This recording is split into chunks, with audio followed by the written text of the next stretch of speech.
बीच उपस्थित हैं सभी सम्मानित पदाधिकारीगण और पूर्वांचल के अलग अलग जिलों के रहने वाले सभी सम्मानित बुजुर्गों, नौजवान मित्रों, माताएं, बहनें, पत्रकार भाइयों, सर्वप्रथम मैं इस पुनीत कार्य के लिए इस संस्था के सभी पदाधिकारियों का आभार व्यक्त करता हूं, हार्दिक अभिनंदन करता हूं।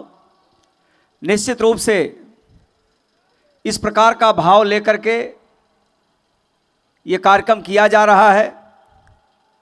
हम अपनी ज़मीन से कैसे जुड़ सकते हैं, अपनी माटी से कैसे जुड़ करके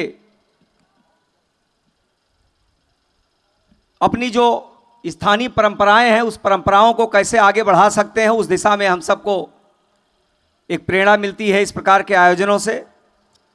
और जब मैं यहाँ पर आया, पीछे खाने की व्यवस्था है, और जब मैं खाने गया तो ऐसा लग रहा था वो खाना पूर्वांचल के किसी गांव में बैठ करके मैं खा रहा हूँ। बाटी चोखा या जितने प्रकार के गांव में खाना बनता है उस प्रकार के खाने का आयोजन किया गया। मैंने वैसे हंसी में वहाँ बोतल में पानी रखा था, तो मैंने कहा भाई एक गिलास भी लेते आइए, हमको गिलास में मैं पानी पीता हूँ। और मैंने कहा ये भी एक पूर्वांचल की परंपरा है कि वहाँ के लोग बोतल से नहीं गिलास से पानी पीते हैं, इसको भी थोड़ा ठीक करिए। तो निश्चित रूप से बहुत अच्छा प्रयास हुआ है। हमारे आजमगढ़ से लेकर के तमाम जगहों के जो वहाँ पर विभिन्न सामानों का उत्पादन करते हैं, बनाते हैं, उनकी भी एक प्रदर्शनी लगी है। कुछ पुस्तकें हमारे पूर्वांचल के विद्वानों ने लिखी है। मैं भी एक पुस्तक पूर्वांचल के जो कवि हैं उन कवियों के बारे में मेरे मन में जब उन्होंने बताया तो मेरे मन में एकाएक उत्सुकता जगी कि पूर्वांचल के कौन कौन से कवि हैं। क्योंकि जब कवि की बात होती है तो हम लोग मान लेते हैं कि हमारे देश के कवि हैं, अच्छे कवि हैं, लेकिन उसमें हमारे पूर्वांचल के कौन कौन से लोग हों शायद मेरे ध्यान में भी नहीं था। तो इस नाते मैं पुस्तक लिया कि मैं इसको थोड़ा पढ़ करके इसको देखूंगा कि कौन कौन से कवि हमारे पूर्वांचल से आए हैं। तो निश्चित रूप से इस प्रकार के कार्यक्रम के माध्यम से हम अपनी परंपराओं से जुड़े रहते हैं, अपनी माटी से जुड़े रहते हैं। और जब हम अपनी माटी से जुड़ते हैं तो हमको अपनी माटी की याद भी आती है, क्योंकि जब प्रायः एक परंपरा बन गई है, कोई बड़ी नौकरी में आ गया, कोई बड़े बिजनेस में आ गया, तो धीरे धीरे घर को या गांव को भूल जाता है। अभी जब कोरोना आया तो मेरा अनुभव बहुत अच्छा, मैं चूँकि जनप्रतिनिधि हूँ तो लोगों से जुड़ा रहता हूँ।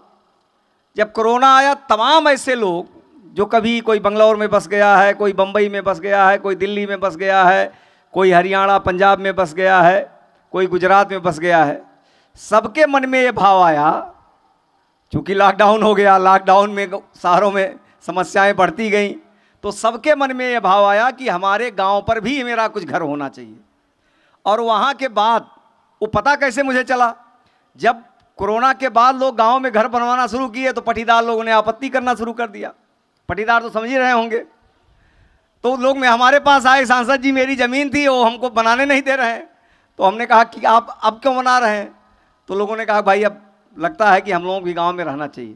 तो ये भाव बहुत अच्छा है और निश्चित रूप से अपनी माटी से, अपनी ज़मीन से हम सबको जुड़े रहना चाहिए, क्योंकि हम वहीं से निकले हैं।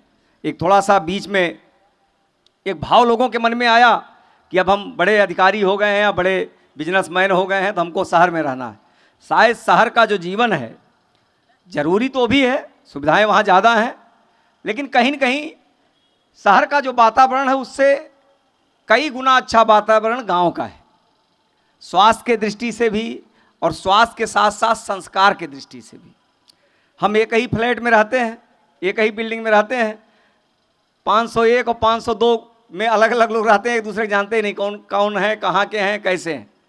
और कभी कभी ऐसे फ़ोटो वायरल होता है कि जब परिवार में किसी की मृत्यु हो जाती है तो शायद 4 लोग जो लगते हैं खाना देने के लिए वो भी नहीं मिल पाते हैं। तो हमको थोड़ा सा शहर में भी हम रहें, थोड़ा हमारा सामाजिक दायरा अच्छा होना चाहिए, लोगों से सरोकार रखना चाहिए और अपने गांव से, अपनी मिट्टी से निश्चित रूप से जुड़ा रहना चाहिए। मैं इस संस्था के सभी आयोजकों का, मुझे आज बस्ती में एक बहुत बड़े कार्यक्रम में भाग लेना था, लेकिन यहाँ पर पिछले साल भी मैं कह करके नहीं आ पाया था। अब होता है कि हमारे यहाँ एक महोत्सव है, उसका समापन भी है, एक बहुत बड़ा दंगल भी हो रहा है। तो मैंने उन लोगों से क्षमा मांगा और मैं फ़ोन पर ही लोगों को संबोधित भी किया। तो मैं पुनः आप सबको बधाई देता हूँ। मेरे लायक, मैं भी पूर्वांचल का ही हूँ, बस्ती का हूँ, तो बस्ती भी पूर्वांचल में ही है। तो आप मेरे लायक कभी कुछ इस संस्था के लिए, या वैसे भी मेरा यहाँ आवास 22 नॉर्थ एवेन्यू है, वहाँ कभी भी मैं बस्ती पार्लियामेंट जब चलता है तो मैं रहता हूँ। वैसे पार्लियामेंट जब नहीं चलता है तो कम रह पाता हूँ। तो कभी आप मुझे याद कर सकते हैं। मैं जिस लायक हूँ, जितना आपके साथ खड़ा हो सकता हूँ, उतना ज़रूर खड़ा रहूँगा। इन्हीं शब्दों के साथ आप सबका आभार व्यक्त करते हुए मैं अपनी बात समाप्त करता हूँ। बहुत बहुत धन्यवाद। नमस्कार।